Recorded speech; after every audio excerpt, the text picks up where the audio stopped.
What's up, everybody? The duo is back together again, and we're giving you some bonus coverage this week, as I am here myself, Dan Tortora, aka DT, with Papa Joe, and we are down in the Sunshine State, the second home of Wake Up Call and Dan Tortora broadcast media in general, and my second home personally. We're going to talk some Jaguars, some baseball, and have a good old time. PJ, how are you?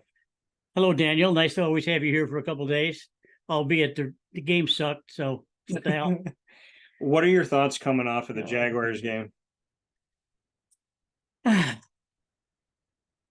I'm disappointed in their defense. I really am. I thought that they would step up. You know, Stroud is a rookie, and we don't even know how good he's going to be. He may be good, he may be bad. Yeah. I never thought he was anything coming out of Ohio State, but yeah, they made him. He sat back there and he looked like Tom Brady throwing the ball all over the place. And congratulations to them. They had a good game plan. And our defense had no answer for Stroud and his guys.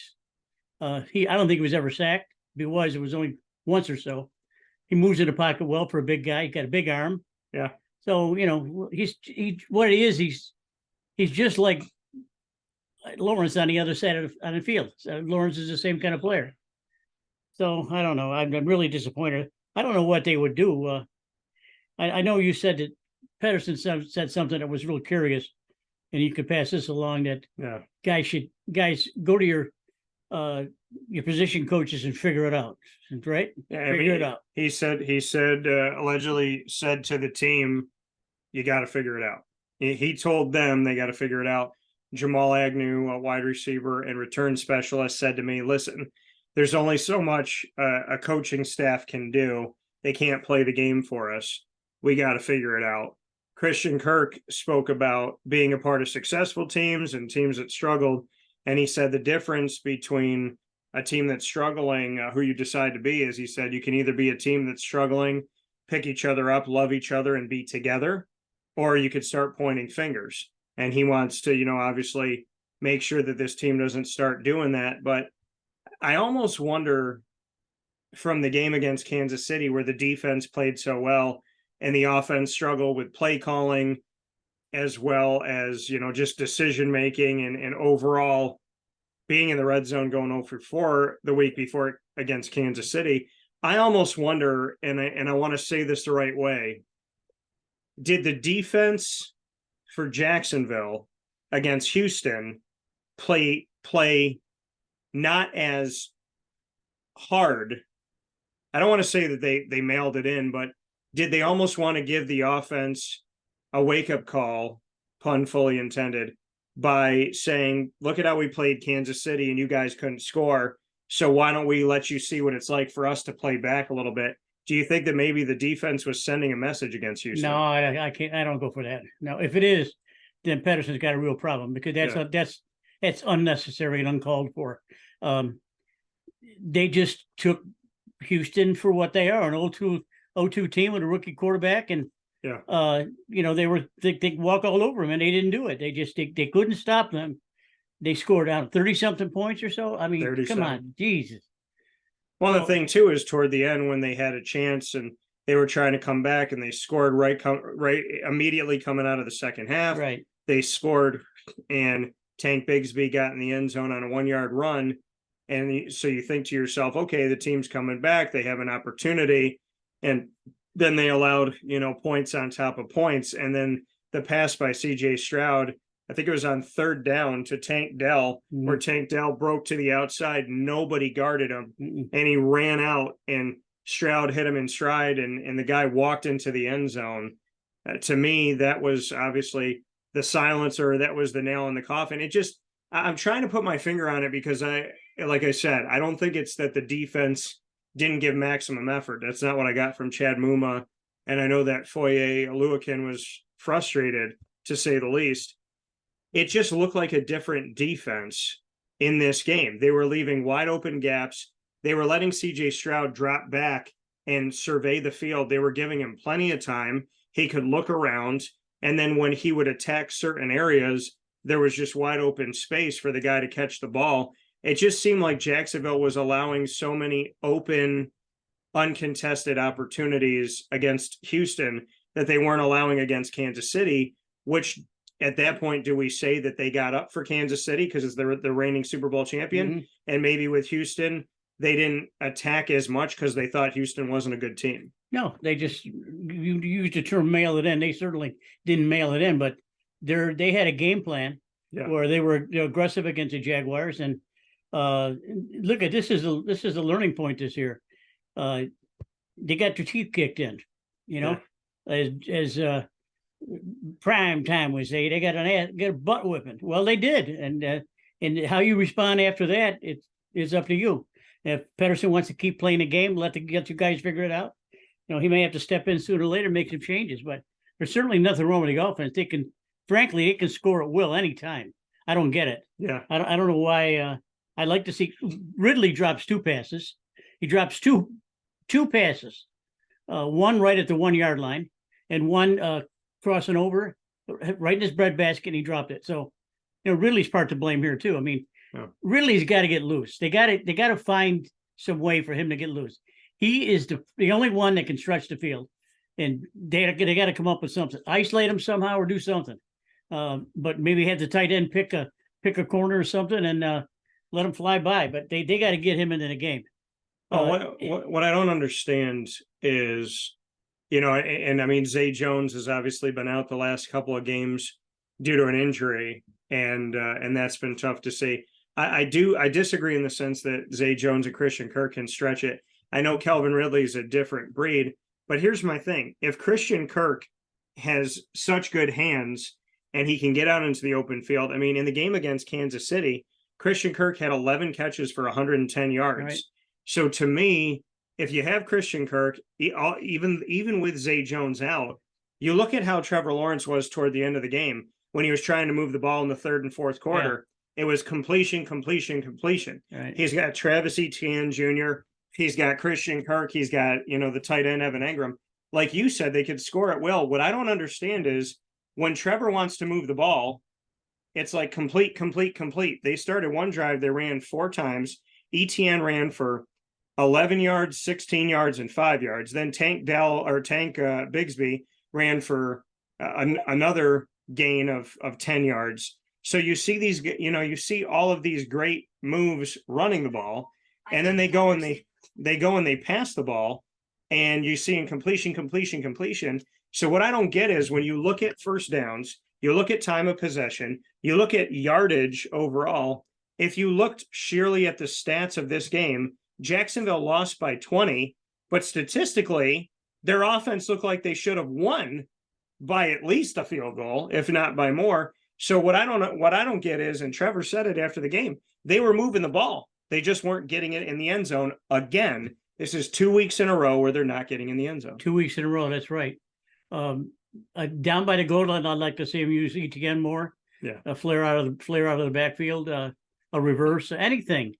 They're just defenses are just sitting down there and waiting for guys to come across the end zone, and you know they're picking guys up, and he can't Trevor can't get a ball in there. So but they got some work to do. And who are they playing next? And where are they going? They're playing overseas, and they get the Falcons first, which is considered a home game, and then they have a road game in London against Buffalo.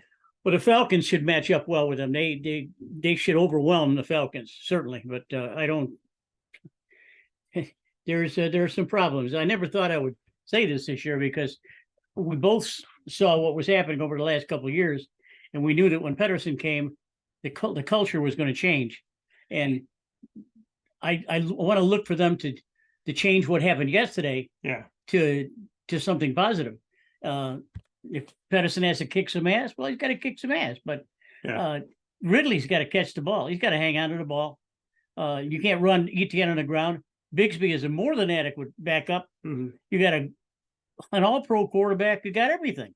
You got the offensive line is patchy every once in a while.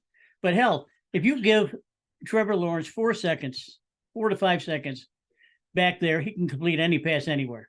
And that goes for Stroud, too. He proved it. Yeah. They gave him 5 seconds, and he completed pass after pass after pass. So, you know, he's an NFL quarterback, and that's what they're supposed to do. Well, I mean, there's a bunch of different things to get into, but one of them is the Jaguars are 1-2 through the first 3 weeks. And in those 3 games, they faced 2 rookie quarterbacks.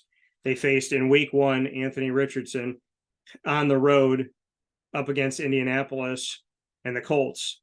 And they had to come back in the second half to defeat the Colts 31-21 against a rookie quarterback in his first ever NFL game that counted. Then you play Pat Mahomes, who is in his own league, and then you play another rookie quarterback, CJ Stroud, in his 3rd game. Are you concerned that as good as this defense can be, this is the question, are Anthony Richardson and CJ Stroud that good as rookies in their first 3 games? Or is Jacksonville's defense making them look better? I don't think Jacksonville is preparing correctly. Defensive coordinators got to come up with something. You know, they had plenty of games to look the preseason games. They had plenty of times to look these quarterbacks over. We all know Anthony Richardson is going to be lucky. He's going to be another Lamar Jackson. So, you know, you got to prepare for him. The Stroud doesn't look like he wants to run, and he's a big, tall drink of water. So, but again, he sits back there in 5 seconds and he's going to pick you apart. I don't care what team it is. Be the Chiefs out there. They did a good job. They deserve to win. They prepared better than we did, and I'm disappointed because of that. How much of this do you put on Press Taylor, the offensive coordinator, and Mike Caldwell, the defensive coordinator? You got to put it on Caldwell. I mean, you got to look at after the first couple of series when Stroud is back there winging things around. He should have stopped right there and got everyone in there, a big timeout, and say, "Listen, we got to change. We're gonna change. We're gonna throw some other schemes in there to throw this kid off. He's still a rookie, you know. Let's give him some different looks." It didn't work. Press Taylor, he's got so many things to do on offense. He can do anything. But Caldwell was the key. I think. I don't think he had a good game plan, and frankly, they didn't get better as the game went on. It was right there. I mean, we're watching it. And then I see this kid pick up a ball who's a white fullback, and he outruns everyone to the end zone. 85 yards. Yeah. How can that happen? Special teams, poor. Defense, poor. Now, I don't want to badmouth anyone, but come on. I mean, we got to tell it like it is. I mean, we saw it yesterday. I was sitting here cussing. Mary T was mad at me. She said, "Joe, you got to settle down." She said, "Daniel will hear you from here." So, yeah. I said, "Well, I'm pissed, Em. I mean, geez, this is not what I want to see." And that's the thing. Normally, when you're on kickoff and you're kicking to a fullback or a tight end, you're hoping that they'll make a mistake. You know, you're hoping that they'll drop the ball will hit them, you'll be able to knock it out. When you kick to a fullback or a tight end, you're thinking to yourself, maybe we'll get the ball back.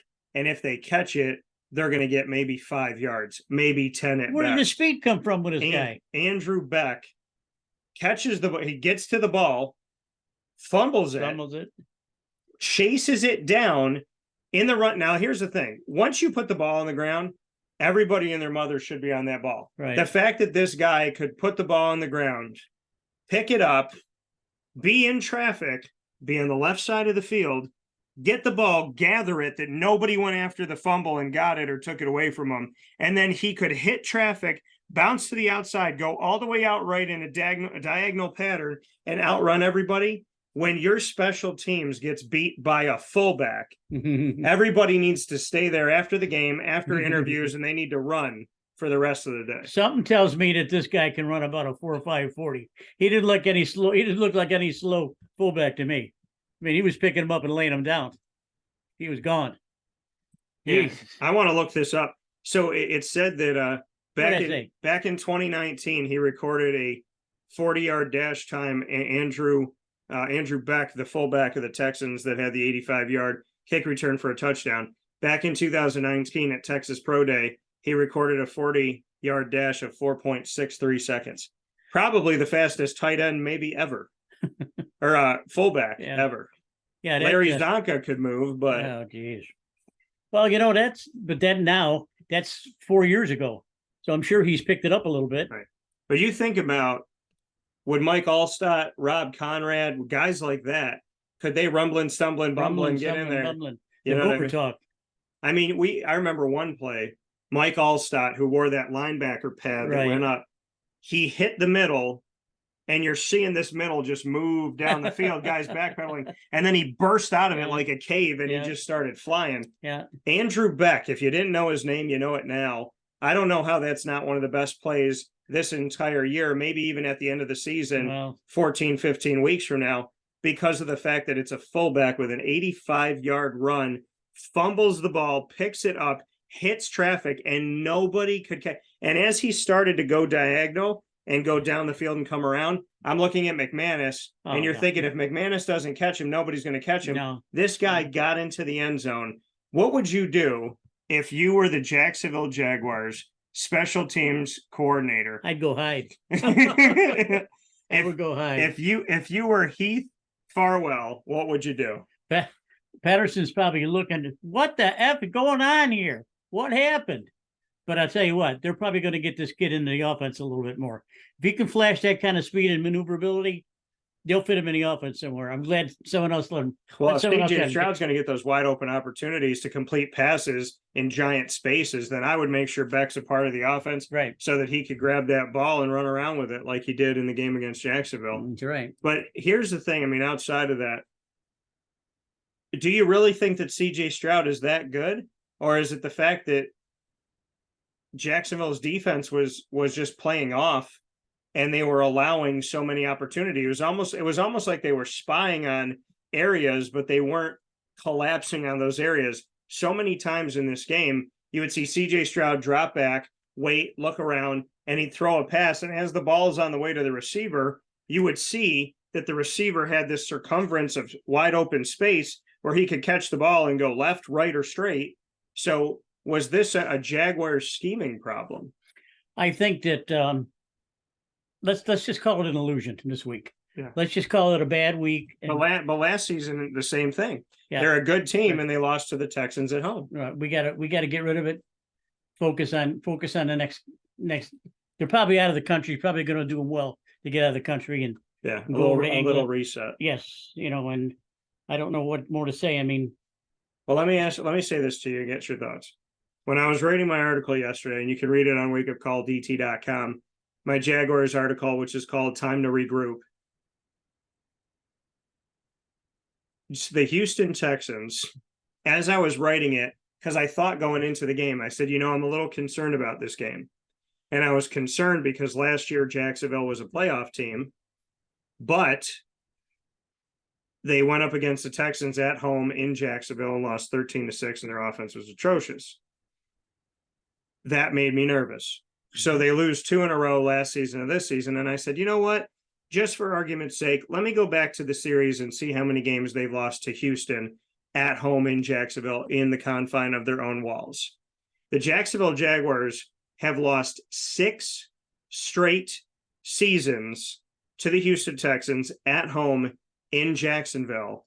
And to add insult to injury, that 6-game losing streak to the Texans in Duval County began on my birthday 5 years ago.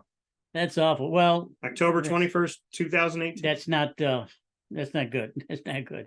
I don't know what they got, some kind of jinx or something, but a defensive coordinator, Mr. Caldwell, and he's been a coach for a long time. And he's got the athletes out there, so he's going to have to come up with something better.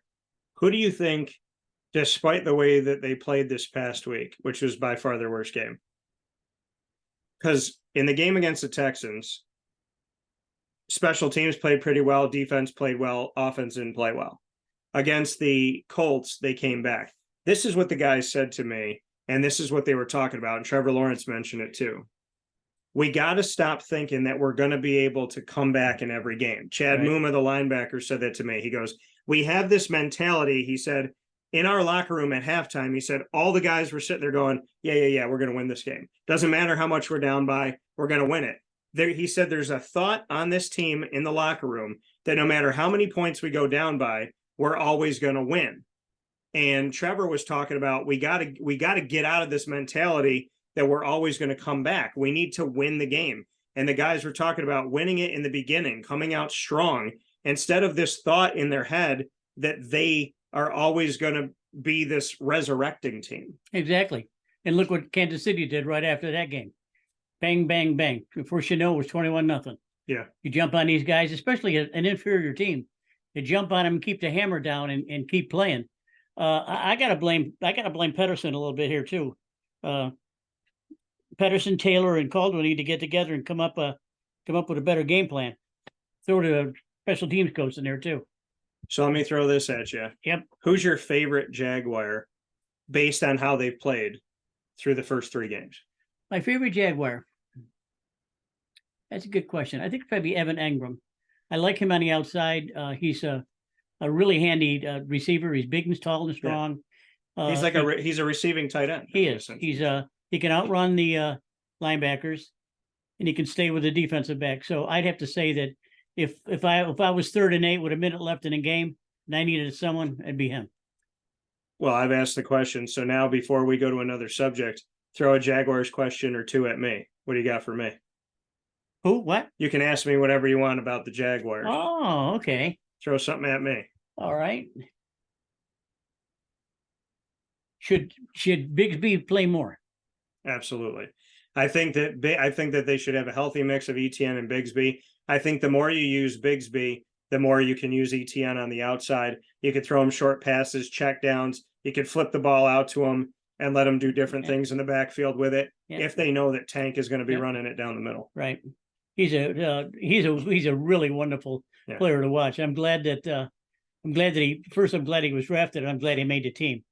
So there was a lot of talk down here a couple of months ago about how good of a player he is. So he's a good spell for it again. If you guys can get, I'll tell you, his brother, little brother for the Gators, he's just like him. He's a smaller version, but he can run like the wind, man. Yeah, no. Trevor Etienne. Yep. Trevor and Travis. So do you have any other questions on the Jags? Anything else you want to throw at me?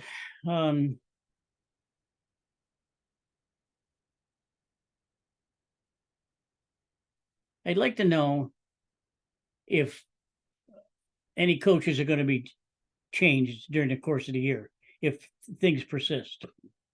I don't see Doug Peterson changing any of his coordinators during the season unless this team is in a place by midseason where they've only won a couple games.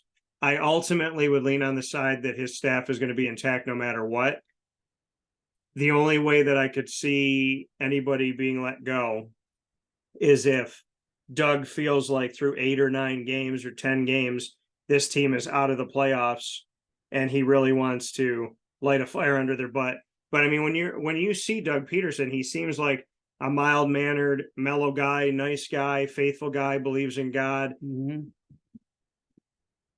Everything I took from yesterday is the man's upset.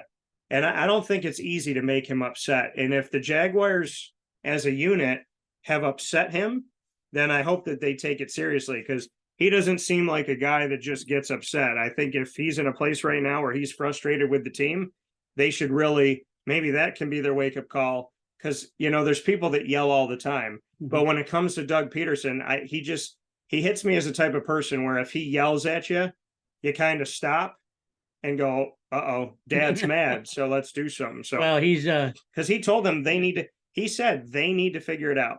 You guys need to figure it out. So basically what he's putting on his players is, we've coached, we've done what we need to do. You guys got to figure out why you're not getting it done. That's right. And I think those are some big words. And, not everybody likes to be reprimanded. What do they say? The worst thing that a parent can say is not that they hate you or they're mad at you. The worst thing a parent can say is that they're disappointed in you. Yeah. And I think right now, Doug Peterson's disappointed. He is. Several players. And I hate to harp on Rick Ridley too, but he needs to step up. I mean, he is the elite receiver in that core. And there's 4 or 5 guys there that can play for any team right now. Yeah. And he's one of them, but he needs to really step up. And if I was Pedersen, I would try to stretch the field a little bit more with him. I know Kirk can run too. Zay Jones, they can run too, but this guy's got super speed. So, but he needs to just catch the damn ball. Calvin, catch the damn ball. Well, the thing that's crazy is that we started off the season with Calvin Ridley having the first recorded touchdown. for the Jaguars. So in his first game as a Jaguar, he recorded the first touchdown of the entire team this season for 2023-24, and he's gone quiet. After the game, quarterback Trevor Lawrence said that he has to do a better job in, working things out with Kelvin, that they got to build, essentially they have to build their chemistry, which makes me wonder, in all this time that what were you doing? That's right. Because how can you not be comfortable with him at this point? He should be one of those guys that you throw it up in the air and you let him go get it. That's right. And I don't understand why they're not utilizing him as a weapon. Again, as the guys told me over and over again, we know the talent we have in this locker room. What it seems like is they know they have a ton of talent. They know they can be really good. And it's almost like they rest on the laurels of that, of saying, well, we know that our locker room's got a ton of talent. Well, you still have to go out there and play the game. That's right. Anybody can look it on paper. And I tell people this all the time. If you won championships based on paper, there's a ton of teams that would have won championships on paper that never actually won them in real life. Nobody would have given the Patriots an opportunity to win on paper, but they won. They grinded it out, they gritted it out, and Tom Brady's a different breed. So I think Jacksonville has had a little bit of a sniff of success, and with that sniff of success, they need to remember to have the chip on their shoulder, to stay after it. They haven't won anything. They're not Super Bowl champions. And if you learn anything from the Patriots and from Tom Brady and from Bill Belichick, even when you win the Super Bowl, even when you're at the top of the mountain, it doesn't mean anything next year. That's right. Because 0-0. You're sitting here thinking, hey, we made the playoffs. Hey, we had 4 comeback games. Hey, we're awesome. Hey, our crowd came out. We did this. We did that. We had all these great moments. That was 2022-23. It's not 23-24. So as good as the Jaguars might be on paper, and as much as they did last year, what they need to remember is something that we all need to remember. Every piece of success that they had last season means nothing right now. Mm-hmm. Well, let's hope when they go across the pond that they can get themselves together and concentrate a little bit more. A different venue, Wembley, who I used to work with, and I think they're going to another stadium too, somewhere else. Tottenham. Tottenham Spur. Maybe the climate change and I just think they need to get away. Yeah, they need to reset. I talked to the guys about it if this is good timing, and a bunch of the guys said that it's kind of perfect timing to have this 2 weeks in London, because it gives them an opportunity to take everything that's happened, have a change of scenery. And if they're like me, sometimes getting up in an airplane allows you to see the big picture. Yeah. Literally, but figuratively, it also does. There's something about whenever I get on an airplane, I clear my head, I refocus, and I start to see things more clearly, and I see the big picture. So hopefully, God does things in very purposeful ways. And I would think at this point in the season, going across the pond to London is one of the best, if not the best things that can happen for the Jaguars, because as one of the guys told me, it forces us to be together. There's no distractions here at home. He said, when we go to London, all we have is each other. And so maybe that'll be the right thing. Hopefully it'll be the right thing. Well, the worst thing that can happen is if they come back with 2 losses. And then they got to play the Colts right away. At least they play them here. Yeah. All right. Well, let me throw this at you. Final note here on the Jaguars on the Prowl here on Wake Up Call with Papa Joe and myself, Dan Tortora.